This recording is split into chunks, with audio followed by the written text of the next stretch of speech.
Trade and industries development centre દ્વારા તારીખ 10, 11 અને 12 જાન્યુઆરી 2025ના રોજ સરસાણા સ્થિત Surat international exhibition and convention centre ખાતે Sitex Surat international textile expo 2025નું આયોજન કરવામાં આવ્યું છે, જેમાં મુખ્ય મહેમાન અને ઉદ્ઘાટક તરીકે ભારત સરકારના કેન્દ્રીય જળશક્તિ મંત્રી CR પાટીલ પધાર્યા હતા અને તેમના વરદ હસ્તે સીટેક્સ એક્ઝિબિશનનું ઉદ્ઘાટન કરવામાં આવ્યું હતું.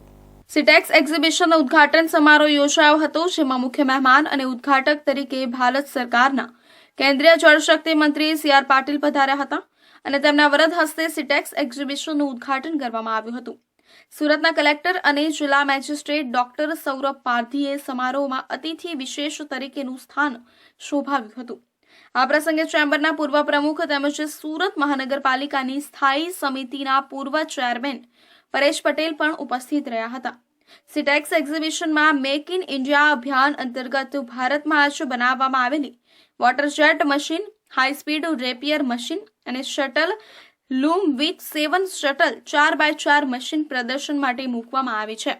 આ મશીનરીથી વેલ્યુ એડેડ ફેબ્રિકનું પ્રોડક્શન લઈ શકાય છે, જેમાં સોના ચાંદીના તારના ઉપયોગથી સેમી સિલ્કનું કપડું બનાવી શકાય છે.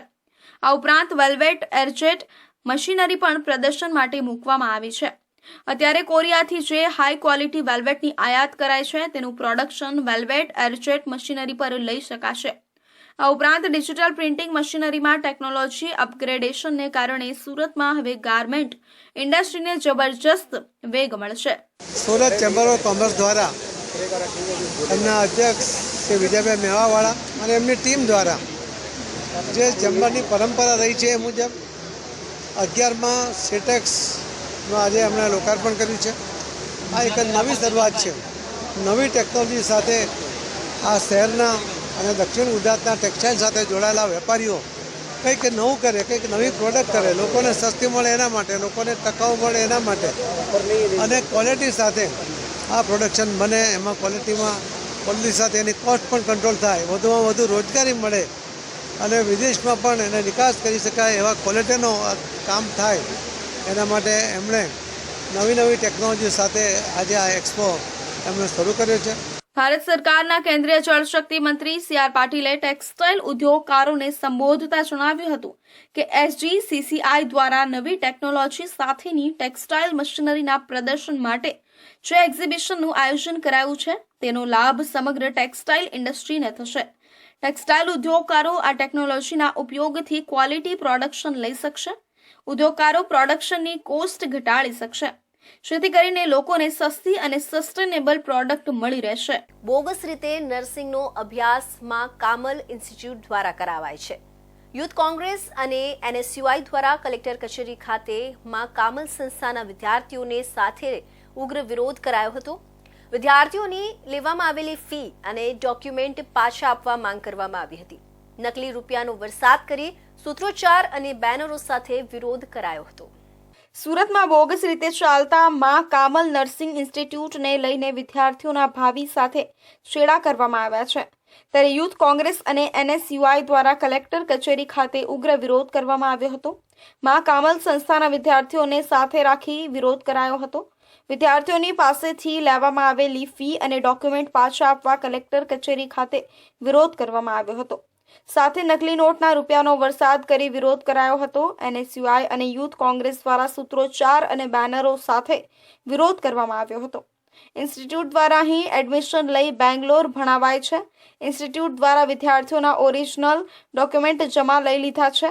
20 વર્ષથી વધુ સમયથી ચાલતી આ સંસ્થા સામે કાયદેસરના પગલાં ભરવાની માંગ કરવામાં આવી છે. ખાસ કરીને ગુજરાતમાં ભારતીય જનતા પાર્ટીની સરકારમાં એક નકલીનો ટ્રેન્ડ ચાલી રહ્યો હોય, નકલી કચેરીઓ, નકલી પોલીસ આપણે જાણતા હોય, એવી જ રીતના સુરતમાં માં કામલ નર્સિંગ ઇન્સ્ટિટ્યૂટ કે આખું બોગસ નર્સિંગ ઇન્સ્ટિટ્યૂટ ઊભું કરી અને આદિવાસી સમાજના દીકરા દીકરીઓની અને ગરીબ મા બાપના સમાજના દીકરા દીકરીઓની લાખો રૂપિયા ફી છેતરીને અને ઓરિજિનલ ડોક્યુમેન્ટ આ સંસ્થા દ્વારા ફસાવી દેવામાં આવ્યા છે. ત્યારે છેલ્લા ઘણા સમયથી આ વિદ્યાર્થીઓ લડાઈ લડી રહ્યા છે કે પોતાના ઓરિજિનલ ડોક્યુમેન્ટ અને પોતે 3 લાખ રૂપિયા ફી ભરી છે પરત આપવામાં આવે પણ આ સરકારનું ક્યાંક પેટનું પાણી ના હલતું હોય અને સરકારનું પણ ઇનડાયરેક્ટલી ક્યાંક ઇન્વોલ્વમેન્ટ હોય, પૈસા પહોંચી ગયા હોય, એવી રીતના આદરણીય ભૂપેન્દ્રભાઈની સરકાર પણ આમાં કોઈ બોલવા માટે તૈયાર નથી. મેં 2016માં એડમિશન લીધું FAWનું. પછી મારા 10 વર્ષ પૂરા થઈ ગયા. એના પછી મેં વિચાર કર્યો કે મારે આ લોકો ડોક્યુમેન્ટ્સ આપતા નથી.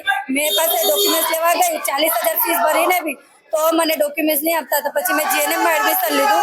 GNMમાં એડમિશન લીધું પછી મને ખબર પડી આ બોગસ ઇન્સ્ટિટ્યૂટ છે. તો મને કહેવા લાગી ગયા કે તમે તો પાસ થયેલા છે, તમારે તો FAWમાં પાસ કરીને તમારી સર્ટી અને રિઝલ્ટ લઈ જાઓ. તો એ સર્ટી ને રિઝલ્ટ જોયું તો બોગસ હતું અને કંઈ મતલબનું નહીં હતું અને મારા પાસેથી 3 લાખ જેવું માંગે છે. મેં પહેલાં જ 2 લાખ સુધી ભરી ચૂકી તો બી મને 3 લાખ રૂપિયા માંગે છે. NSUIના પ્રદેશ પ્રમુખ નરેન્દ્ર સોલંકીએ કહ્યું કે ગુજરાતમાં ભાજપનું નકલીનો ટ્રેન્ડ ચાલી રહ્યો છે, ત્યારે મા કામલ ઇન્સ્ટિટ્યૂટ દ્વારા આદિવાસી અને ગરીબો સાથે ફ્રોડ કરવામાં આવ્યું છે. વિદ્યાર્થીઓના ભાવિને અંધકારમાં ધકેલવાનો પ્રયાસ કરાયો છે. છેલ્લા 1 મહિનાથી વિવાદ ચાલે છે, તેમ છતાં કોઈ પગલાં ભરાતા નથી. ત્યારે અમારી 3 માંગણી મુખ્ય છે, જેમાં ડોક્યુમેન્ટ પરત કરવા, ફી પરત કરવી અને CBI તપાસની માંગ સાથે આવા ઇન્સ્ટિટ્યૂટ. રેલવે સ્ટેશન પરથી મુંબઈ તરફ જતી અજમેર દાદર ટ્રેનના જનરલ કોચનો દરવાજો ખોલવા મુદ્દે મુસાફરો વચ્ચે માથાકૂટ થઈ હતી. અજમેર બાંદ્રા સુરત સ્ટેશનના પ્લેટફોર્મ નંબર 4 પર ઊભી રહેતા મુસાફરોએ જનરલ કોચનો દરવાજો ખોલવા જણાવ્યું હતું. આ દરમિયાન અંદરથી 2 યુવકે દરવાજો ખોલવાનો પ્રયાસ કર્યો, ત્યારે અન્ય મુસાફરોએ વિરોધ કરી દરવાજો ખોલવાનો ઇનકાર કરતા મામલો ગરમાયો હતો. એક યુવકે પેન્ટ ખોલીને અશ્લીલ હરકત કરતા મુસાફરો વિફર્યા હતા. ટ્રેનનો દરવાજો ખોલાવવા માટે મુસાફરોએ રીતસર ટ્રેનમાં તોડફોડ કરી હતી. બારીઓના કાચ અને લોખંડની ગ્રીલ તોડી નાખી હતી. આ ઘટનામાં રેલવે પ્રોટેક્શન ફોર્સે 5 અને રેલવે પોલીસે 1ની અટકાયત કરી હતી. તમામને કોર્ટમાં રજૂ કરાતા દંડ ફટકારાયો હતો. અજમેરથી મુંબઈ તરફ જઈ રહેલી અજમેર દાદર ટ્રેન સુરત રેલવે સ્ટેશનના પ્લેટફોર્મ નંબર 4 પર ઊભી રહી હતી. ત્યાં જ મુસાફરો જનરલ કોચમાં બેસવા માટે દોડ્યા હતા, પરંતુ કોચમાં બેસેલા મુસાફરોએ અંદરથી દરવાજો બંધ કરી દીધો હતો. પ્લેટફોર્મ પર ઊભેલા મુસાફરોએ દરવાજો ખોલવાનું કહેતા 2 યુવકોએ દરવાજો ખોલવા પ્રયાસ કર્યો હતો, પરંતુ અન્ય મુસાફરોએ તેમનો વિરોધ કરીને દરવાજો ખોલવા ઇનકાર કરી દીધો હતો. આ દરમિયાન મામલો ગરમાયો હતો. દરમિયાન ટ્રેન અંદરથી એક યુવકે પેન્ટ ખોલી અશ્લીલ હરકત કરી હતી. ત્યારબાદ પ્લેટફોર્મ પર હાજર મુસાફરો વિફર્યા હતા અને ટ્રેનમાં તોડફોડ કરી હતી. હાલ ટ્રેનોના સ્ટોપેજમાં બદલાવ આવ્યો હોવાથી RPF અને રેલવે પોલીસનો સ્ટાફ પ્લેટફોર્મ પર તૈનાત જ હતો. તેથી તાત્કાલિક તેઓએ જનરલ કોચ પાસે પહોંચી મામલો થાળે પાડ્યો હતો. જોકે ટ્રેન ઉપડી જતા મુસાફરોએ ચેઇન પુલિંગ કર્યું હતું. આ મામલે રેલવે પ્રોટેક્શન ફોર્સે 5 મુસાફરોની અટકાયત કરી કોર્ટમાં રજૂ કર્યા હતા. કોર્ટે તમામને દંડ ફટકાર્યો હતો, જ્યારે રેલવે પોલીસે 1 વ્યક્તિની અટકાયત કરી હતી. વલસાડ પોલીસે રેલવે સ્ટેશનથી 1 યુવકની અટક કરી સુરત રેલવે પોલીસને સોંપ્યો હતો. પોલીસની પૂછપરછમાં સામે આવ્યું હતું કે યુવકે સુરત સ્ટેશન પાસે ટ્રેનના જનરલ ડબ્બાના દરવાજા અંદરથી લોક કરી દીધા હતા, જેથી અન્ય મુસાફરો ટ્રેનની અંદર પ્રવેશ ન કરી શકે. આ યુવકે અશ્લીલ હરકત પણ કરી હોવાનું સામે આવ્યું હતું, જેથી સુરત રેલવે પોલીસે પરવેઝ ઇકબાલ કુરેશી નામના યુવકની અટક કરી વધુ તપાસ હાથ ધરી હતી. હાઉસિંગ વિસ્તારમાં સ્નેહ મિલન સોસાયટીના કોમન પ્લોટમાં સોસાયટીના રહીશો દ્વારા બનાવવામાં આવેલા રામ મંદિરને સુરત મહાનગરપાલિકા દ્વારા તોડી પાડવામાં આવ્યું હતું, જેથી સ્થાનિકોમાં ખૂબ જ નારાજગી જોવા મળી હતી. મોટા પોલીસ કાફલાના બંદોબસ્ત સાથે મંદિરનું ડિમોલિશન કરવામાં આવ્યું હતું, જેના કારણે સ્થાનિકોએ વિરોધ કર્યો હતો. સુરતના સચિન હાઉસિંગ વિસ્તારમાં SMC દ્વારા રામ મંદિરનું ડિમોલિશન કરવામાં આવ્યું હતું, જેના કારણે સ્થાનિકોમાં ભારે નારાજગી જોવા મળી હતી. વોર્ડ નંબર 30માં આવેલા સચિન હાઉસિંગ વિસ્તારમાં સ્નેહ મિલન સોસાયટીના કોમન પ્લોટમાં સોસાયટીના રહીશોએ બનાવેલા રામ મંદિરને સુરત મહાનગરપાલિકા દ્વારા તોડી પાડવામાં આવ્યું, જેના કારણે સ્થાનિકોમાં ભારે નારાજગી ફેલાઈ છે.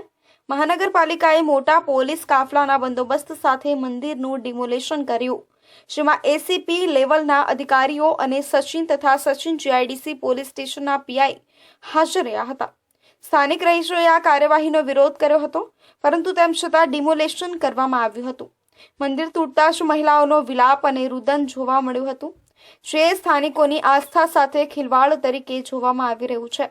સ્થાનિક રહીશોએ તેમના કોર્પોરેટર પ્રત્યે નારાજગી વ્યક્ત કરી છે કારણ કે તેઓ માને છે કે તેમના ધાર્મિક સ્થળને બચાવવા માટે પૂરતા પ્રયત્નો કરવામાં આવ્યા નથી.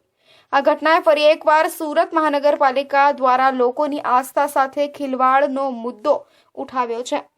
મહાનગરપાલિકા અધિકારીઓએ જણાવ્યું કે કોમન પ્લોટ પર બિનઅધિકૃત નિર્માણને દૂર કરવા માટે આ કાર્યવાહી કરવામાં આવી હતી, પરંતુ સ્થાનિકો આ દલીલથી અસંતોષિત છે.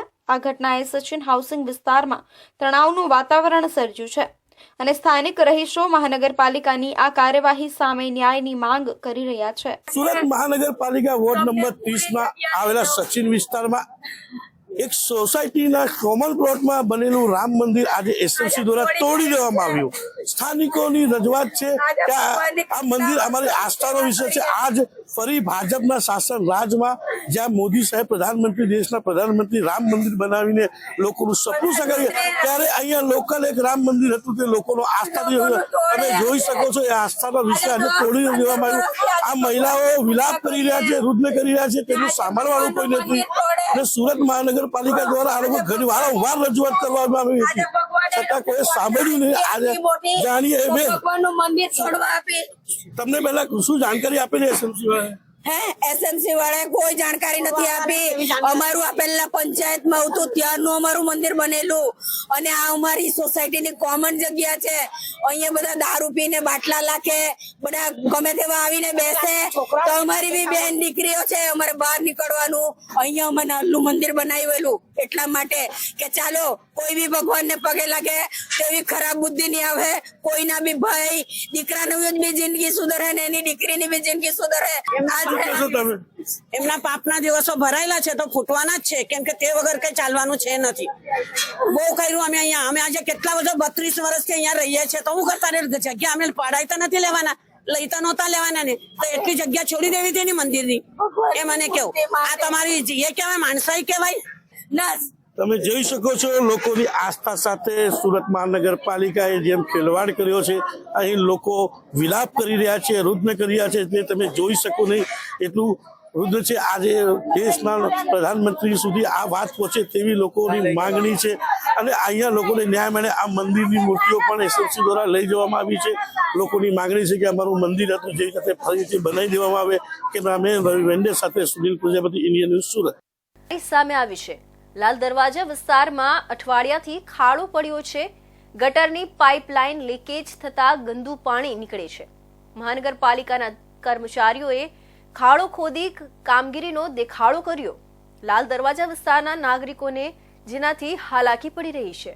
સુરત મહાનગરપાલિકાની બેદરકારીના કારણે લાલ દરવાજા વિસ્તારના નાગરિકો છેલ્લા એક અઠવાડિયાથી મુશ્કેલીનો સામનો કરી રહ્યા છે. આ વિસ્તારમાં ગટરની પાઇપલાઇન લીકેજને કારણે રસ્તા પર ગંદુ પાણી વહે છે અને સ્વચ્છતા અંગે લાપરવાહી જોવા મળે છે. વિસ્તારમાં આવેલી હોસ્પિટલના આસપાસનો રસ્તો ગઈકાલથી બેરિકેડ કરીને બંધ કરી દેવાયો છે, જેના કારણે ઇમરજન્સી સમયે દર્દીઓ અને તેમના પરિવારજનો માટે સમસ્યા ઊભી થઈ છે. આ ઉપરાંત આ રસ્તા બસ સ્ટેશન અને રેલવે સ્ટેશન સાથે જોડાતા હોવાથી વાહન ચાલકોને ભારે ટ્રાફિક જામનો સામનો કરવો પડી રહ્યો છે. મહાનગરપાલિકાના કર્મચારીઓ દ્વારા ખાડો ખોદીને માત્ર દેખાવની કામગીરી કરવામાં આવી છે. ખાડા પર કપચી અને રેતી નાખીને કામ પૂર્ણ કરવાની નાટકીયતા કરવામાં આવી છે, પણ ગટરની લીકેજ યથાવત છે. પરિણામે સમગ્ર વિસ્તારમાં ગંદકીનું સામ્રાજ્ય છવાયું છે. સ્થાનિક નાગરિકોના જણાવ્યા મુજબ મનપાના અધિકારીઓને આ સમસ્યાની જાણ કરવામાં આવી છે, પરંતુ તેમના તરફથી કોઈ અસરકારક કાર્યવાહી કરવામાં આવી નથી.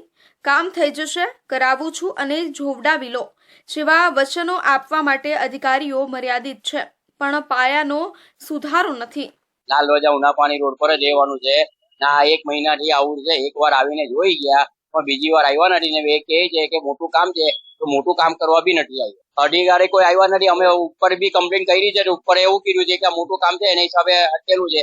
મહિનો 1.5 મહિનો ટ્રાફિક રાતે જામ થાય છે, ગાડી બી બધી સ્લીપ થાય છે, દિવસમાં બી કેટલી સ્લીપ થઈ જાય, મચ્છરો બી થાય જ નહીં. તો બધું કામ ઇન્સ્પેક્ટર પરિણીત હોવા છતાં પોતાની પત્નીને મૂકી અન્ય સ્ત્રી સાથે રહેતો હોવાનો ફોરેસ્ટ અધિકારી પત્નીએ આક્ષેપ કર્યો છે. સુરતના ઉમરા પોલીસ સ્ટેશન વિસ્તારમાં આવેલા કેશવનગરના એક ફ્લેટમાં ઇન્સ્પેક્ટર પતિ એક યુવતી સાથે હતો ત્યારે જ પત્ની પોલીસને લઈ ત્યાં પહોંચી હતી અને હોબાળો મચાવ્યો હતો. પોલીસે પતિ અને તેની સાથે મળી આવેલી યુવતીને ઉમરાવ પોલીસ સ્ટેશન લઈ ગઈ હતી. પરિણીતાએ પોતાના પતિ અને સાસરિયાઓ સામે એટ્રોસિટી સહિતની કલમ હેઠળ ફરિયાદ નોંધાવવાની વાત કરી હતી. કેશવનગર વિસ્તારમાં પતિ પત્ની અને વોના કિસ્સાના કારણે ભારે ચકચાર મચી હતી. સુરત શહેરના કેશવનગર વિસ્તારમાં જે હોબાળો મચ્યો હતો તેમાં જે પતિ છે તે આરટીઓમાં ઇન્સ્પેક્ટર તરીકે ફરજ બજાવે છે, જ્યારે તેની પત્ની ફોરેસ્ટ વિભાગમાં અધિકારી છે. ઘરકંકાસના કારણે દંપતી અલગ અલગ રહેતા હોવાનું સામે આવ્યું છે. તેની વચ્ચે પત્નીએ કેશવનગર વિસ્તારના એક ફ્લેટમાં યુવતી સાથે રહેલા તેના પતિને રંગે હાથ ઝડપી પાડ્યો હતો અને હોબાળો મચાવ્યો હતો. સુરતના એક ફ્લેટમાંથી પતિને અન્ય યુવતી સાથે રંગે હાથ ઝડપી પાડ્યાનો વિડીયો પણ સોશિયલ મીડિયામાં વાયરલ થયો છે, જેમાં પત્નીની સાથે પોલીસ કર્મીઓ પણ જોવા મળી રહ્યા છે. પોલીસ જ્યારે પતિને લઈને બહાર આવે છે ત્યારે પતિ પોતાની કારમાં બેસવાનો પ્રયાસ કરે છે, પરંતુ પત્ની તેની ચાવી લઈ લેવા પોલીસને અરજ કરે છે અને પોલીસ વાનમાં જ પતિને બેસાડવાની માંગ કરતા પોલીસ પોતાના જ વાહનમાં પતિને બેસાડી દે છે. આ સમયે આરટીઓ ઇન્સ્પેક્ટર પતિ પણ પોલીસ અને તેની પત્ની સામે દલીલ કરતો જોવા મળી રહ્યો છે. પોલીસની હાજરીમાં પતિ પત્ની વચ્ચે સર્જાયેલા આ ઝઘડાના કારણે આસપાસના લોકો આશ્ચર્યમાં મુકાઈ ગયા હતા. આરટીઓ ઇન્સ્પેક્ટર અને તેની પત્ની વચ્ચે તકરાર ચાલી રહી છે. આરટીઓ ઇન્સ્પેક્ટર મહિલા સાથે રહેતો હોવાનો પત્નીનો આરોપ છે. પતિ આરટીઓમાં ઇન્સ્પેક્ટર તરીકે ફરજ બજાવે છે, જ્યારે તેની પત્ની સુરતમાં ફોરેસ્ટ અધિકારી તરીકે ફરજ બજાવે છે. બંનેના 5 વર્ષ પહેલા લગ્ન થયા હતા. આ લગ્ન ગાળામાં બંનેનો એક 4 વર્ષનો દીકરો પણ છે. એ હાલ પાલ આરટીઓ ઇન્સ્પેક્ટર છે, જેઓનું બીજી અન્ય લેડીઝ એમના સમાજની છોકરી સાથે આજે ઉમરા કેશવનગર સોસાયટીમાં મેં પોલીસ સાથે રંગે હાથ પકડી લીધેલ છે. મને પૂરતો ન્યાય મળે, હું નીચા સમાજની કહીને મારા હસબન્ડે મને ઘરમાંથી 1 વર્ષથી મારા 4 વર્ષના દીકરા સાથે કાઢી મૂકેલ છે, તો મને પૂરતો ન્યાય મળે એના માટે હું ઉમરા પોલીસ સ્ટેશને હાલ અત્યારે હું આવી છું કે મને ન્યાય મળે. કાર્યવાહીમાં તો હું એમને ઘણીવાર સમજાવવા છતાં સમજેલ નથી, તો હાલ હું એટ્રોસિટીનો કેસ કરવા માંગુ છું, કેમ કે એમને ઘણીવાર સમજાવવા છતાં સમજેલ નથી કે એમને એવું કેવું છે કે તારે જે કેસ કરવા એ કરી લે, હું આની જોડે જ રહેવાનો, તારે જે કરવું એ કરી લે. તો હું હાલ અત્યારે એટ્રોસિટીનો કેસ કરવા માટેની હું સરને હું રિક્વેસ્ટ કરીશ કે મારો કેસ એફઆઈઆર નોંધાવી લે અને એટ્રોસિટીનો કેસ એમના પર કરવામાં આવે, કેમ કે એમણે હું નીચા સમાજની કહીને મને ઘણી ટોર્ચર કરેલી છે, ઘણી માર મારવામાં આવેલો છે. મારા સાસ અને સસુર તરફથી બી મને ઘણો માર મારવામાં આવેલ છે. આ મામલે ફોરેસ્ટ અધિકારી પત્નીએ જણાવ્યું હતું કે મારા પતિ આરટીઓમાં ઇન્સ્પેક્ટર તરીકે ફરજ બજાવે છે. આજે મેં તેમના ઉમરા પોલીસ સ્ટેશનના કેશવનગરમાં આવેલા એક ઘરમાંથી તેમને પ્રેમિકા સાથે રંગે હાથ ઝડપી પાડ્યા છે. મારા પતિ દ્વારા મને 4 વર્ષના દીકરા સાથે ઘરમાંથી કાઢી મૂકી છે. મને ન્યાય મળે તે માટે હું ઉમરા પોલીસ સ્ટેશન ફરિયાદ નોંધાવવા માટે આવી છું. મારા પતિને મેં ઘણીવાર સમજાવ્યા છે, છતાં પણ તેઓ સમજી રહ્યા જ નથી. સમારકામની કામગીરીને કારણે મુસાફરો, ખાસ કરીને વિકલાંગો અને વૃદ્ધોને મુશ્કેલીનો સામનો કરવો પડી રહ્યો છે. રેલવે સ્ટેશનના પ્લેટફોર્મ નંબર 2 અને 3 સમારકામ માટે બંધ રાખવામાં આવ્યા છે. આ દરમિયાન લિફ્ટ અને એસ્કેલેટર પણ બંધ રાખવામાં આવ્યા છે, જેના કારણે વૃદ્ધો અને વિકલાંગો માટે પરિસ્થિતિ વધુ મુશ્કેલ બની છે. સુરત રેલવે સ્ટેશન પર ચાલી રહેલા સમારકામના કામને કારણે મુસાફરોને ઘણી મુશ્કેલીઓનો સામનો કરવો પડી રહ્યો છે, જેના કારણે પ્લેટફોર્મ 2 અને 3 બંધ થઈ ગયા છે. રેલવે વહીવટી તંત્ર દ્વારા આ પ્લેટફોર્મ બંધ કરવાના નિર્ણયથી મુસાફરો પાસે મર્યાદિત વિકલ્પો રહ્યા છે, જેના કારણે તેમને પ્લેટફોર્મ નંબર 1 અને 4 પર ટ્રેનોમાં ચઢવાની ફરજ પડી છે. જોકે પરિસ્થિતિ વધુ પડકારજનક બની ગઈ છે, ખાસ કરીને અપંગ અને વૃદ્ધ મુસાફરો માટે, કારણ કે લિફ્ટ અને એસ્કેલેટર પણ બંધ થઈ ગયા છે. આના પરિણામે મુસાફરોને પુલ પરથી પસાર થવાની ફરજ પડી રહી છે, જે એક લાંબી અને મુશ્કેલ મુસાફરી છે. ખાસ કરીને જેમને ગતિશીલતાની સમસ્યા છે તેમના માટે મુસાફરો રેલવે વહીવટીતંત્ર પ્રત્યે નિરાશા વ્યક્ત કરી રહ્યા છે, કારણ કે સમારકામ કાર્ય દરમિયાન પૂરતી વૈકલ્પિક વ્યવસ્થાનો અભાવ છે. લિફ્ટ અને એસ્કેલેટર બંધ થવાથી પ્લેટફોર્મ 1 અને 4 પર પહોંચવાનું અસરકારક રીતે બંધ થઈ ગયું છે, જેના કારણે મુસાફરો પાસે પુલ પરથી મુશ્કેલ અને સમય માંગી લે તેવી મુસાફરી સહન કરવા સિવાય કોઈ વિકલ્પ રહ્યો નથી. સ્થાનિક લોકો અને મુસાફરો માંગ કરી રહ્યા છે કે રેલવે વહીવટીતંત્ર લિફ્ટ અને એસ્કેલેટરનું સંચાલન ફરી શરૂ કરવા માટે તાત્કાલિક પગલાં લે.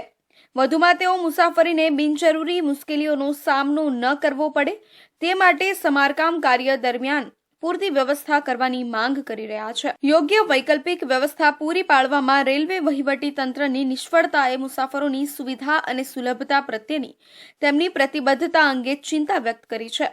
લિફ્ટ અને એસ્કેલેટર લાંબા સમય સુધી બંધ રહેવાથી માત્ર અસુવિધા જ નહીં પરંતુ મુસાફરો, ખાસ કરીને અપંગ અને વૃદ્ધોની સલામતી અને સુખાકારી સાથે પણ ચેડા થયા છે. આ વિકાસને ધ્યાનમાં રાખીને રેલવે વહીવટી તંત્ર માટે તેમની પ્રાથમિકતાઓનું પુનર્મૂલ્યાંકન કરવું અને મુસાફરોની ચિંતાઓને દૂર કરવા માટે તાત્કાલિક પગલાં લેવા જરૂરી છે. લિફ્ટ અને એસ્કેલેટર સેવાઓ ફરી શરૂ કરવી તેમજ પૂરતી વૈકલ્પિક વ્યવસ્થાની જોગવાઈ કરવી, મુસાફરો સલામત અને આરામથી મુસાફરી કરી શકે તે સુનિશ્ચિત કરવા માટે મહત્વપૂર્ણ છે. સુરત રેલવે સ્ટેશન એક મહત્વપૂર્ણ પરિવહન કેન્દ્ર છે, જે દરરોજ હજારો મુસાફરોની ચિંતાઓને દૂર કરવા અને સ્ટેશન બધા વપરાશકર્તાઓ માટે સુલભ અને અનુકૂળ રહે તે સુનિશ્ચિત કરવા માટે સક્રિય અભિગમ અપનાવે તે ખૂબ જ જરૂરી છે. આકરા પ્રહારો કર્યા હતા. ભારતમાં ધનવાનોનો લાભ થાય તેવું જીએસટી સ્ટ્રક્ચર કેન્દ્ર સરકાર નિભાવે છે અને જીએસટી તંત્ર ખાડે ગયું છે.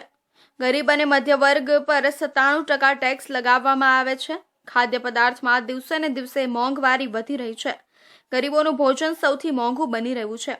આ ઉપરાંત આવનારા દિવસોમાં ભારતીય અર્થતંત્ર મોંઘવારી, મંદી અને બેકારીના યુગમાં પહોંચી જશે તેવી વાત સુરત ખાતે યોજાયેલી પત્રકાર પરિષદમાં રાજ્ય સરકારના પૂર્વ મંત્રી અને હાલ કોંગ્રેસના નેતા જયનારાયણ વ્યાસે કહી હતી અને ભાજપ સરકાર પર આકરા પ્રહાર કર્યા હતા. સુરતના સર્કિટ હાઉસ ખાતે યોજાયેલી કોંગ્રેસની પત્રકાર પરિષદમાં જયનારાયણ વ્યાસે ભાજપના રાજમાં ભારતીય અર્થતંત્ર સરકારની નીતિના કારણે નબળું પડી ગયું હોવાની વાત કરી હતી. તેઓએ જણાવ્યું હતું કે હાલમાં ભારતને વિશ્વની 3જા નંબરની અર્થવ્યવસ્થા બનાવવા માટે દાવો કરવામાં આવે છે, પરંતુ ક્યારે બનશે તે સમય બતાવવામાં આવતો નથી. જોકે તેની સામે હાલમાં દેશનો વિકાસ દર તળિયે આવી રહ્યો છે. કોવિડ વખતે -5.8 વિકાસ દર હતો, પરંતુ ત્યારબાદ વિકાસ દર 9.7% થયો હતો અને હવે આગામી દિવસોમાં 6.6%થી ઓછો થાય તેવો અંદાજ છે. આ એક ટેક્સ એવો છે કે જે આવક પરના જે ટેક્સ છે, કોર્પોરેટ ટેક્સ છે, એમાં ઘટાડો કર્યો સરકારે અને હજુ ઘટાડવા માગે છે. અને આ ટેક્સ વધતો જાય છે બે રીતે વધતો જાય છે. એક તો આ કન્ઝમ્પશન ઉપરનો ટેક્સ છે, તમે જે વાપરો છો તેના ઉપરનો ટેક્સ છે, નફા ઉપરનો કે તમારી આવક ઉપરનો ટેક્સ નથી. રોડ પર એક મજૂરી કરે છે, એનું છોકરું બીમાર છે અથવા તો ભૂખ્યું થયું છે, રડે છે, એના માટે 5 રૂપિયાનું એક બિસ્કિટનું પેકેટ ખરીદવા માગે છે, તો એ 5 રૂપિયાનું બિસ્કિટનું પેકેટ ખરીદે છે, એના ઉપરથી સરકાર 75 પૈસા વેરો લઈ જાય છે. એટલે ગરીબ માણસને સૌથી વધારે વેરો ભરવો પડતો હોય તો આ જીએસટી છે. 52% જીએસટી ગરીબ અને ગરીબીની રેખા નીચે જીવતા માણસો ભરે છે. હવે આ આશ્ચર્યમ જેવી વાત છે. જયનારાયણ વ્યાસે વધુમાં જણાવ્યું હતું કે આવનારા દિવસોમાં ભારતીય અર્થતંત્ર મોંઘવારી, મંદી અને બેકારીના યુગમાં પહોંચી જશે, જેનું કારણ જણાવતા તેઓએ કહ્યું હતું કે ધનવાનોનો લાભ થાય તેવું જીએસટી સ્ટ્રક્ચર કેન્દ્ર સરકાર નિભાવે છે. જીએસટી તંત્ર ખાડે ગયું છે. ગરીબ અને મધ્ય વર્ગ પર 97% ટેક્સ લાગુ કરવામાં આવ્યો છે, જ્યારે માત્ર 3% ટેક્સ ધનવાનો પર લાગુ કરવામાં આવ્યો છે, જેના કારણે ખાદ્ય પદાર્થમાં દિવસે ને દિવસે મોંઘવારી વધી રહી છે. ગરીબોનું ભોજન સૌથી મોંઘું બની રહ્યું છે. હોસ્પિટલના સહકારથી રાખવામાં આવ્યું હતું, જેમાં મફતમાં રૂટીન તપાસનું કેમ્પનું આયોજન કરાયું હતું, જેમાં વાહન ચાલકો, આસપાસના ગામોના લોકો સહિત ટોલ નાકા પર કામ કરતા કર્મચારીઓની તપાસ કરવામાં આવી હતી.